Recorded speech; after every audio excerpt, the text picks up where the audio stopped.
Woo! What's happening? Hot.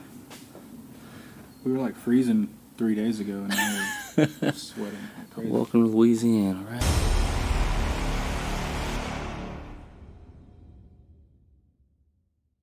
Alright, so what we're going to do right now is we are going to do the motor mount conversion plate. So we're going to take off the factory motor mounts off of the Hemi for the low Buck Hemi truck. And I've already pre-loosened the bolts.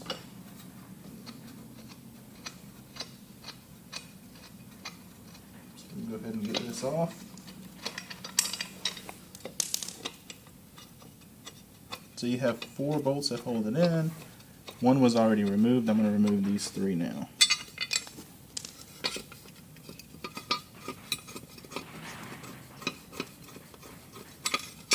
Okay.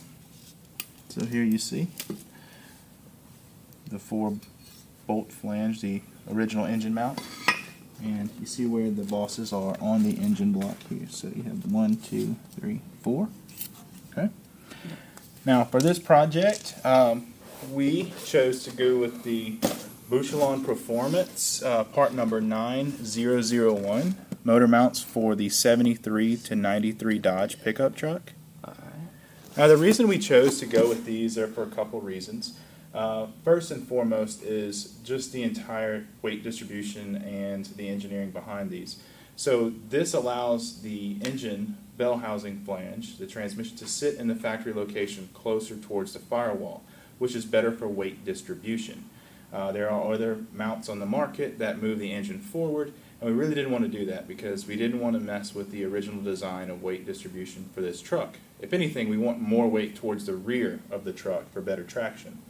The second reason we went with them is they're very adjustable and they're very, very well built. They come labeled so you know which side is which, but if you just look at the overall quality of this engine mount, I mean, it's very robust. It's a 1/4 inch thick plate steel, bent and welded into this shape. You got the support on the side. It's going to last you the life of this engine, the life of the vehicle. You don't have to worry about it. So let's now kind of do an unboxing video of the motor mount kit. So it comes with not only the left and the right side engine mount bracket, the adapter bracket.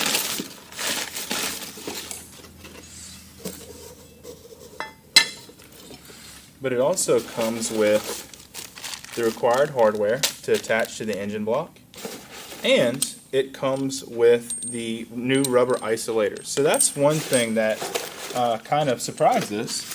We weren't really expecting that.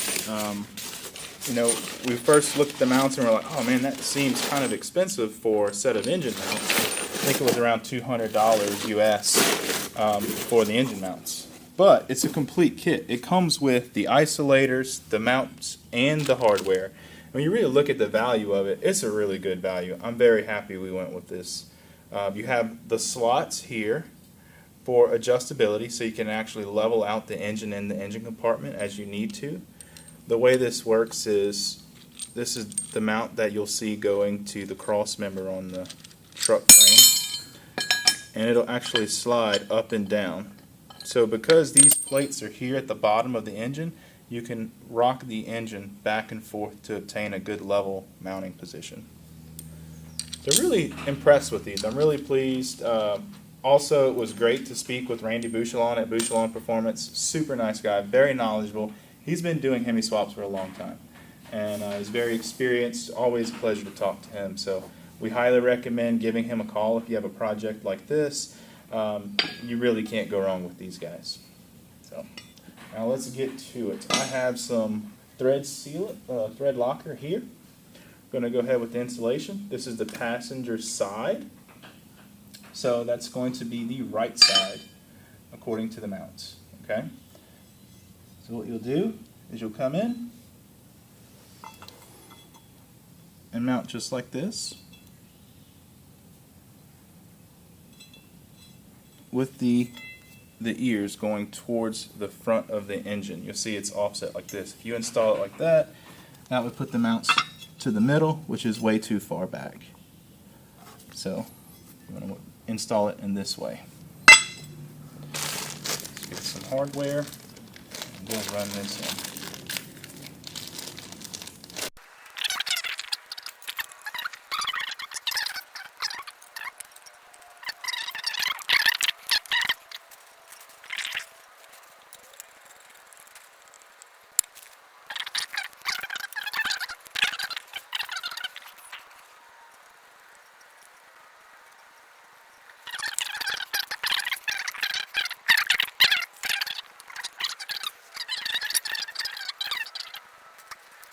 So we went to put the driver's side mount on, and we noticed we're having some clearance issues when you put it. It wants to hit right here, just underneath the AC fitting boss right here. So we're going to have to actually clearance the engine mount bracket. We're going to have to trim this corner off, and it does say that in the instructions on Bouchillon's website. So no surprises. It's not as though it hasn't been discussed or hasn't been done before. So we're going to clearance right here. This particular AC compressor needs that space so that it can bolt flush in right here. But it says some. It said may, right? Yeah, so it said some of them may. actually clear. Like Some. the one you worked on. You worked on another D150 Yeah, where it cleared a little bit better than this. I don't remember having to grind or reshape this. It's been a while, but I don't remember having to do that. So it's hitting right. You said I see it. Right there, you Right see it. there. Yeah. So that's where it's. So I'm going to take the cutoff wheel, trim that. Maybe I'll take the chop saw. I'll do the chop saw.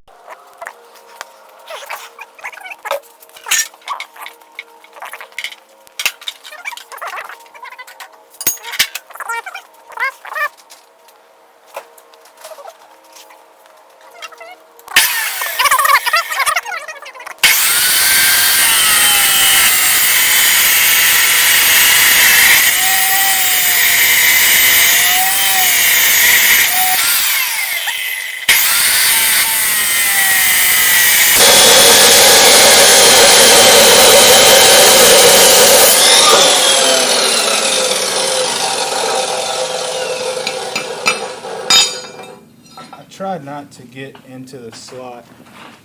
You can see right there, I tried to preserve some of that slot so it wouldn't be open-ended at the top. Of course, we got some, oh dude, check out the powder coat and bubbling. Oh my gosh. I wonder if it's hot. Yeah. I'm not gonna get near that. Let's poke it. Ooh, it stinks. Yeah, that's a good powder coat. It is good powder coat. It is. Alright, let's just do a little test. Let's see.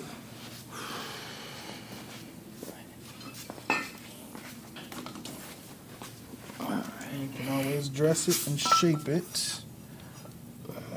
It's looking better. Let's see, guys. Better. Still Just a hair.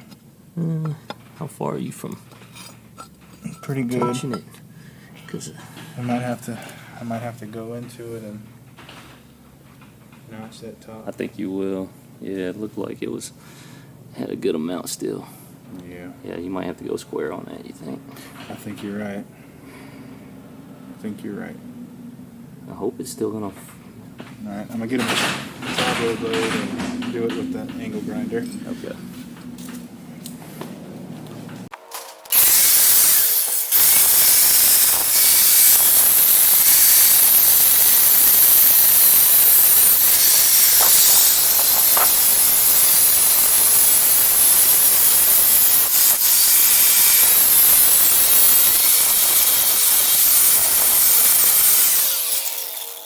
Alright, how are we looking, Blake? There it is. Let's see what she does.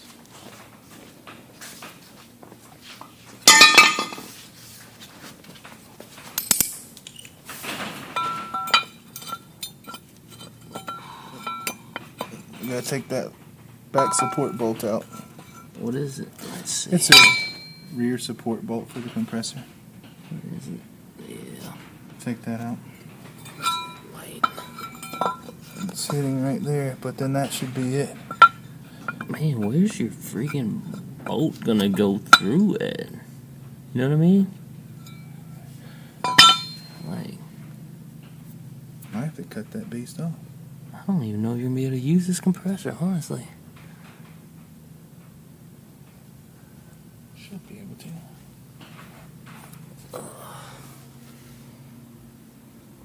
Hold on. I'm trying to get this camera straight. Okay. Which one is it again, Blake? This one. So we're going to cut this one off. Cut that aluminum off. That rear support.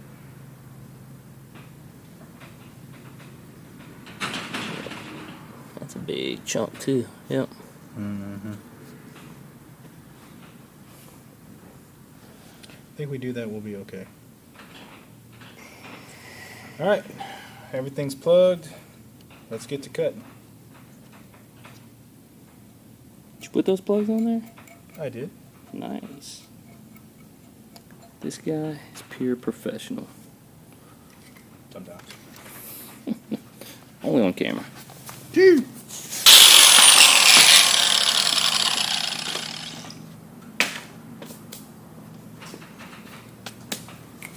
Alright. That sucker's gone.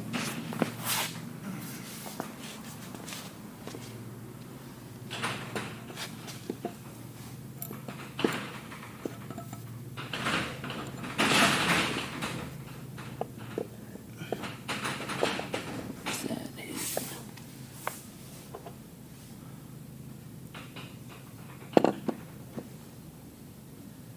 I have to bolt.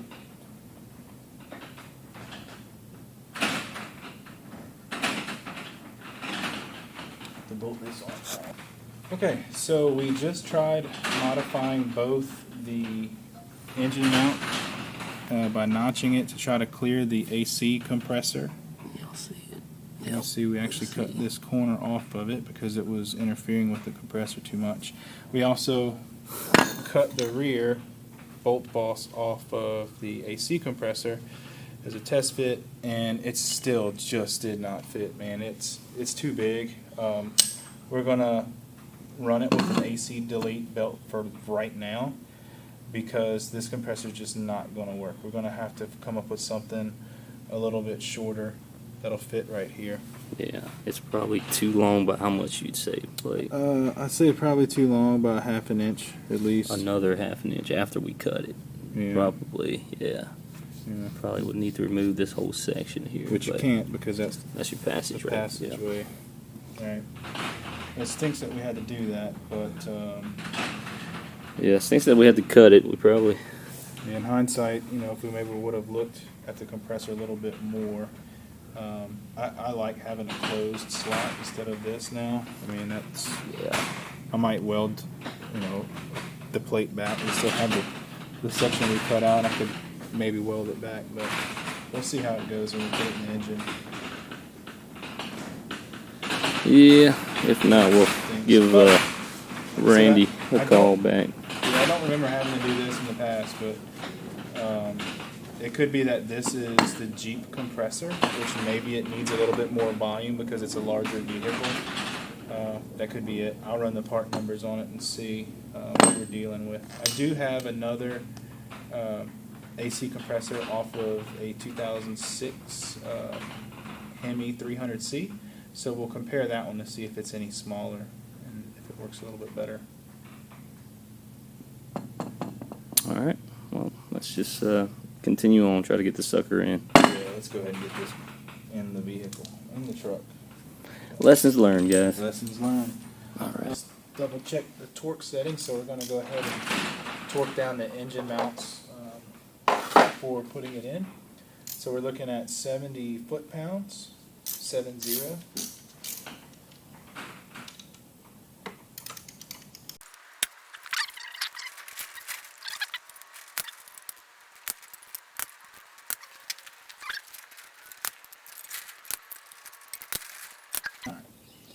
So first thing we're going to do on the truck side now is install the bushings, the isolators, the engine mount isolators. Really what we need to look at here is there are differences in two-wheel drives and four-wheel drives. This truck only has one set of mounts here. So you see there's the dimple in the frame right there, and then there's a bolt hole. So if we look at the actual isolator here, it has a dimple in the plate as well, and that kind of fits in that register when you bolt this guy down here. If you had some earlier years or four-wheel drive, they'll have another set of bolt holes just like this, and then you'll have another set of holes further back. So you have a set to the front and a set to the rear. Same on this side. You'll have a set of bolt holes to the front and a set to the rear. This is a later model two-wheel drive, so there's really only one set of mount locations. So here and on this side here. And that's what we're going to do. So it is easier to do it from the bottom to go ahead and install these. So we'll be able to just reach up here, drop that in, and then tighten the nut from the bottom. So let's go ahead and lift her up. We'll get it lifted in there and do that real quick. Let's get some lighting here. There it is.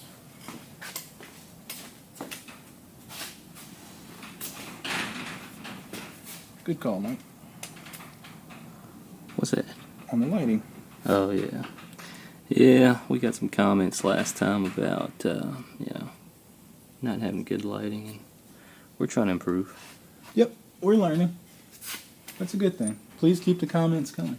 For sure. Good and bad. Only help, yeah, and bad. It's not bad. But mostly It's, good, right? Yeah. It's constructive criticism. That's one thing to notice when doing this. Sometimes this dimple doesn't always fit perfectly in that upper hole. It even mentions that on the Bouchillon website for installation. You just put it as closely as possible. As long as the engine's in a relaxed state, that'll be fine. It'll bolt securely. So we're going to go ahead and put the washer and nut on the bottom. She'll get through right here.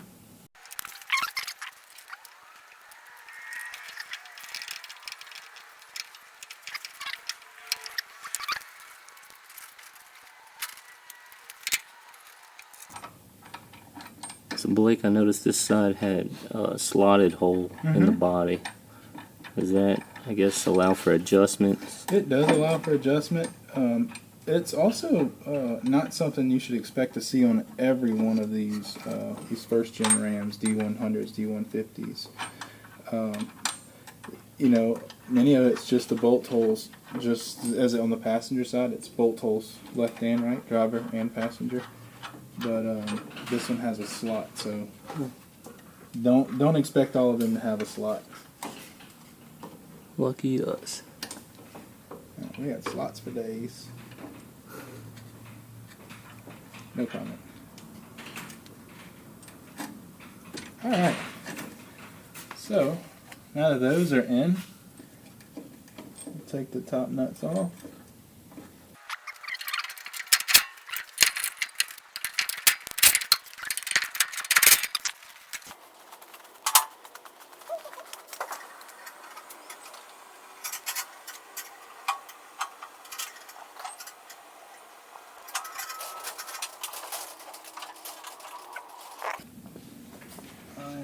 To advise we take the alternator off now.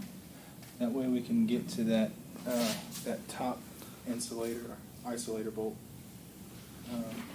here from inside, because the truck frame rail is going to come right here. This really kind of sits inside the truck frame rail, so it's just going to be easier for us to get to this bolt and easier to drop the engine in if we just take this alternator off really quickly. Yeah, put a light on there. Where's that light? There it is.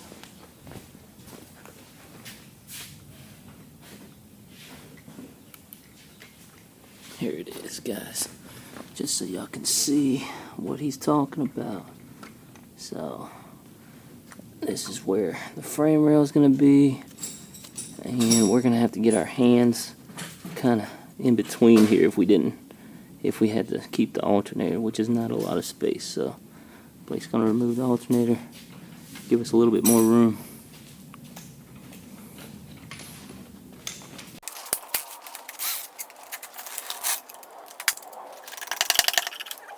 That is the infamous Jeep Grand Cherokee and Jeep Commander alternator. Here's a good shot of it. I know we've had an earlier video about the same thing, but you'll see where this wire loom is pressed in with that retainer. If you actually pull that out, these are the bolt holes for the car. So like the LX platform, their alternators bolt in directly with two external bolts come in from the side, and then one coming in through the top. So these 3 points is how the car alternator bolts in, and it sticks out a little bit more than the Jeep one. The Jeep one is sucked into this area right here using this front bolt and this front bolt hole. So these two. And then also you have an ear at the bottom that you can use to help support as well. But that's it. Nice. Alright, what are we doing now, Blake? Get her on the hoist? Let's get the horse.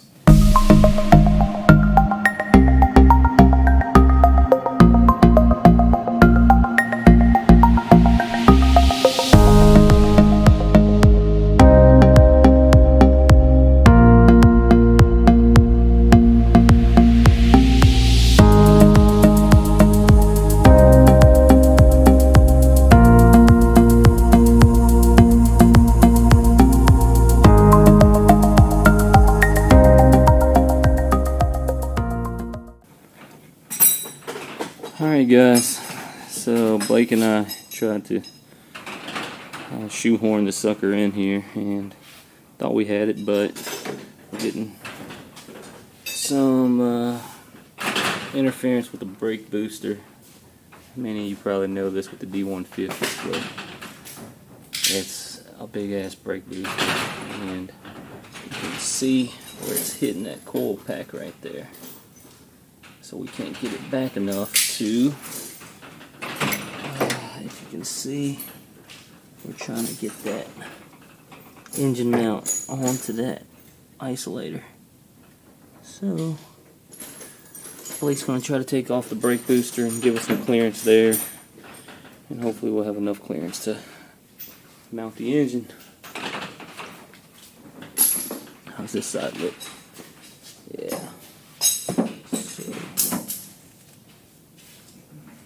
We're about, let's say,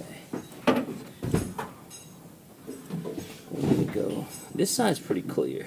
We just can't get it in because of the brake booster. We got pretty good clearance in the back too. Still got clearance on the firewall. Alright, stay tuned guys.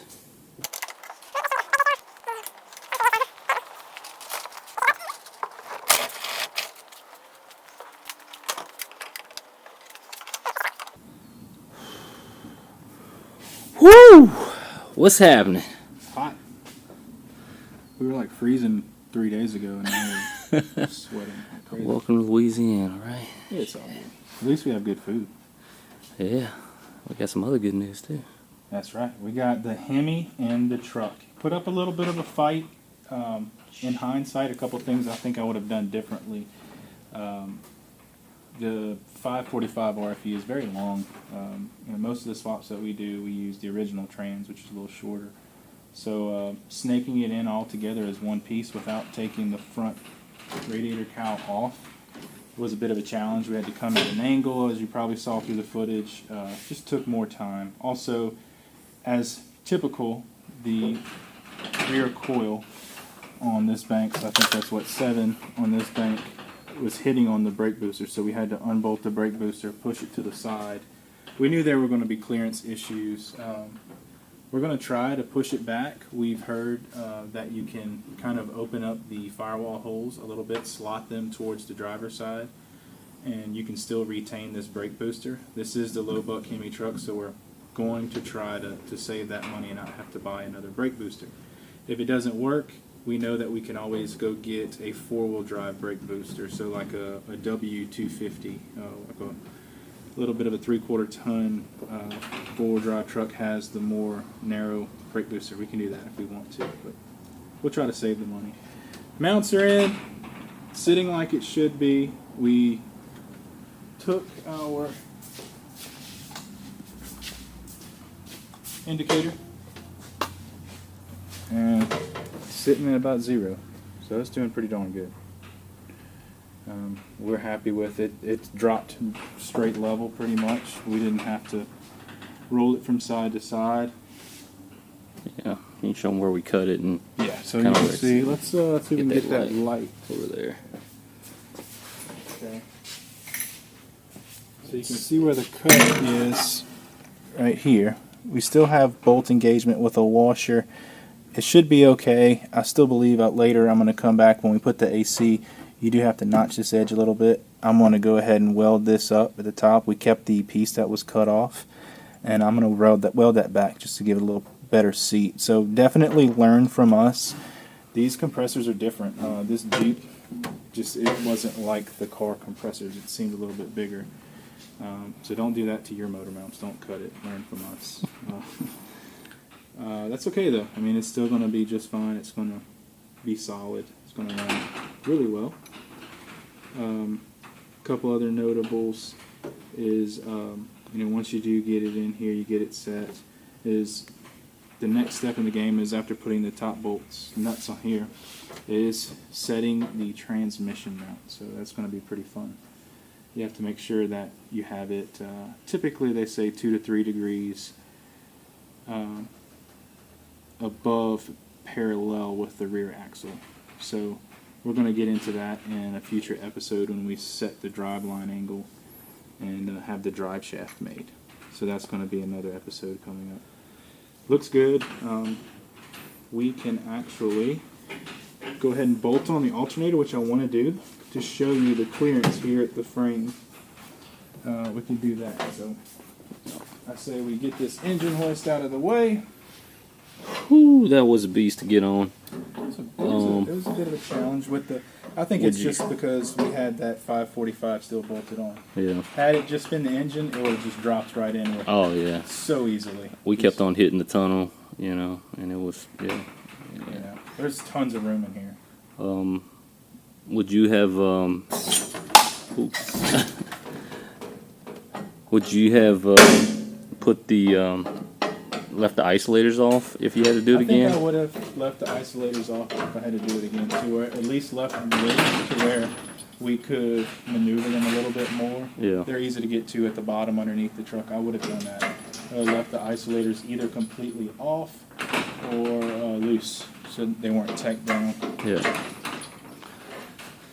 But we got it in, so Yeah, it didn't take too long.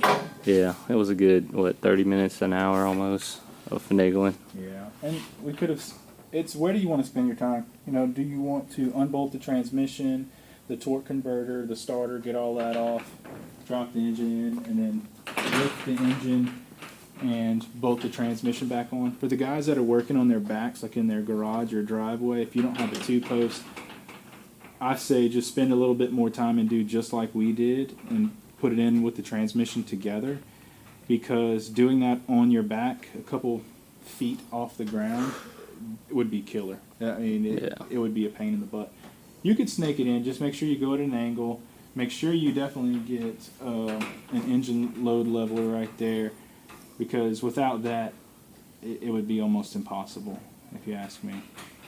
You want to be able to tilt it and maneuver it in there. First thing and foremost, go ahead and take the brake booster off, move it to the side before you even get close to putting the engine in. That'll save you a lot of headache. It's in the way. It's big, it's in the way. So Alright, let's get on to put the alternator on, and we'll do maybe look at the transmission. Yeah. Transmission mount. Yeah, we can do that. Okay. So here we are. We lifted the truck up, and we were able to put the original cross member back in. So that's over here on the tail side of the transmission. Everything's looking good. What I really want to show is, look at this Jeep oil pan clearance, man. It just fits so good around this front cross brace. Even here we have a lot of good clearance right here from the sump. No real tight areas that would be concerned. You have the 45-degree oil filter adapter. Wow.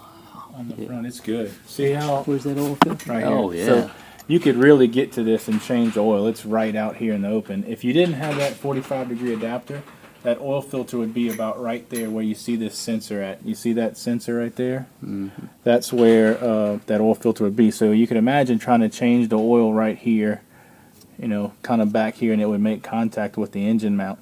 So you have to use that 45-degree oil filter adapter.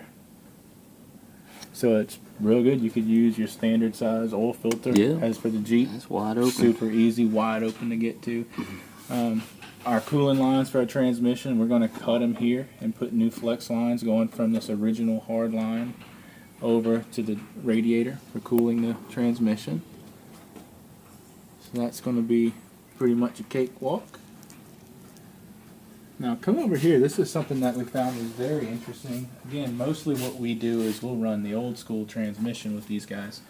But what's really neat is if you look right here where the factory D150 transmount bolts were for the isolator, it's really close in there to where they are for the 545 RFE. I mean, that's about 3/4 of an inch further back from this hole is where the mount holes are for that transmission. So that's really cool that it's that close. But even look how the casing on this side loops around right here. We're gonna now do a little math and show you how to properly set the angle of the tail shaft of the transmission, this whole drive shaft, to where it works well with the rear differential. So that's the next step, is we can't fabricate the trans mount to bolt this trans in here until we know it's set at the correct angle. So what will happen is we'll do the math as I said. We'll notch this, get a floor jack, a trans jack, and lift up on the transmission until it's in the right angle, and we'll fabricate the mount on this original trans cross member. Nice. Yep. And we'll show you how to get that right angle too. That's right. And if it's why you good, need it. look at the, especially from back here. Look at the space. I mean, it fits really good in there. We didn't have to massage the trans tunnel at all. Matter of fact, we could probably shift it a little bit more to the driver's side, but we didn't have to beat on the floor of the truck, do anything crazy. That 545 RFE just slid right in there. Yep. See it, huh? Yeah, let's see it. Yeah, it's not touching any of the tunnel or anything, so. Good. Look at the exhaust. So this is why you want the Jeep manifolds. I mean, it's right there. It's coming down right here. You show it with the light some more. Yeah. So this is, you have no notching of the frame rail with the Jeep manifolds. If you had like a car 5.7 manifold, it would require you to notch the frame and might not really even fit at all. Yeah. If you come on this side, you could look at the manifold here. Same thing, we got good space. Hey, you got some of that chocolate left? It's all gone. It's all gone. That's good. Let's say, Mr. Pete. I don't hear this thing running. Mr. Pete! Mr. Pete is in the house. What's up, Mr. Pete? Y'all remember that Belvedere? That's Yeah. Mr. Pete's Belvedere. There's the daddy. He come and hang out with us. What's up, bud? What you up to? Stay tuned. All right, so we are wrapping up for today. We ran into a couple of things that we thought would be helpful to you all following along. For this one, we thought, just to get it in, that we'd need to go with the smaller diameter brake booster. But we went ahead and tried it just now, and it actually clears. We got about a 1/4 inch clearance over that number 7 coil pack. I know a few moments ago in the video I said we need to do something, but it actually fits once we made some changes. So what we did, and the reason why this kind of happened, is we went ahead, as you saw, we installed the transmission cross member, and we put it more into position as it should be in the vehicle with the rear pinion angle. We're going to get into transmission, power line angle, and pinion angle in the future video. But by getting the tail end of the engine trans combo up, it actually pulled further away from the brake booster, which gave us the clearance there. You can see really great clearances all the way around here, but we do have some issues.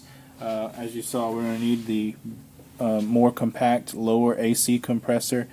This just didn't work well, and I think the reason why I wasn't used to that AC clearance issue in the past is, my experience has been the VVT engines, the Eagle stuff, the 09 and newer, which has a thicker front timing cover to accommodate the VVT cam phaser wheel in the front, so the AC compressor sits further away from the engine block, which probably meant a lot of clearance difference down there in the motor mount.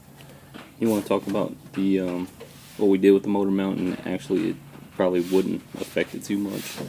Right, so you can see we did notch the top of the motor mount, but you have a really good seat with that washer.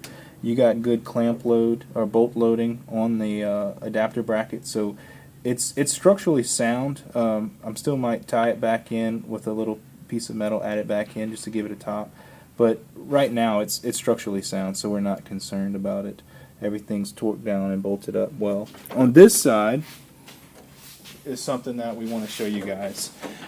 So even at this truck, which is crazy, even with this one, when we put the low clearance Jeep alternator on, they had a ridge right here on the frame rail. This little point was touching on the alternator side, so it was keeping it from fully bolting in the way it needed to be. So we're going to have to come back and we're going to have to trim right here just this little bit to give us that clearance so the alternator can drop right on.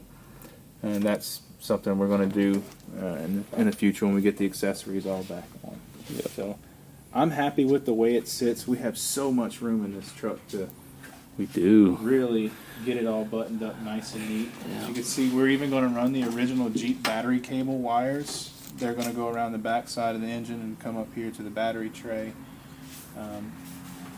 What we're going to do is, this is the existing Jeep harness. So there's the ECM connectors. You got your 4 ECM connectors. And we're going to mount the ECM back up in here. So you can see you've got plenty of room to come over here and hide the ECM back here in the corner. That won't be a problem. It'll leave this area really nice and clear. Big old room for turbo, maybe. I think the turbo would fit perfect right here. What do you think, man? One right there, one on the opposite side. I think it'll be pretty. Oh yeah, we could do twins. Later on, I can dream. Dreams become reality, sir. Yes, sir. Yeah, I am happy with it. I think there's really good opportunities here to really have a cool truck. Yep. I'm excited. I'm super excited, actually. It's yeah, seeing a Hemi in here is really making me see the benefits of having this nice little budget work truck here, quote quote. I can't wait to bring it out to the shows and just hang out with people and talk about it. Cruising, man. Yep. Power and 5-speed transmission, comfort. It's gonna be our little work truck, our little show/work truck. That's right. Carrying all our stuff, and who knows, maybe we'll have a engine assembly in the back to show people what we got. Maybe a skid. Very likely. Awesome. All right. Stay tuned. Later, guys. Hi, I'm Caleb. Thanks for